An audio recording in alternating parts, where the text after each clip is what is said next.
বন্ধুরা এরকম আমরা অনেক বিভিন্ন কম্পিটিটিভ এক্সামে এই অঙ্কগুলো দেখতে পাই। 1/2 প্লাস 1/4 প্লাস 1/8 এরকম ডবল 2 4 6 8 16 এরকম আমরা দেখতে পাই। তাহলে এটাকে আমরা সব থেকে শর্ট পদ্ধতিতে যোগ করার নিয়ম হচ্ছে নিচের আমরা যেটা দেখতে পাচ্ছি সেটা নিচে বসাবো, প্লাস তার উপরে -1 করব, দিয়ে 7। এটাই হচ্ছে আমাদের উত্তর। নেক্সট হচ্ছে 1/2 প্লাস 1/4। দেখো 2 ইন্টু এর ডবল 4 এর ডবল 8, 8 এর ডবল 16, 1/16, 1/32।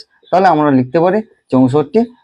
উপরের সংখ্যা হচ্ছে 64 - 1 অর্থাৎ 63।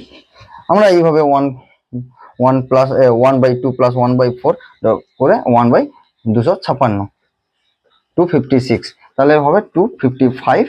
অ্যান্সার হবে 2/256। এবার তোমরা লাস্ট অঙ্ক, এই অঙ্কটাকে উত্তর কত হবে তোমরা এই কমেন্টে জানাও। এই বন্ধুরা এইভাবে চ্যানেলটাকে সাবস্ক্রাইব করো, লাইক করো যদি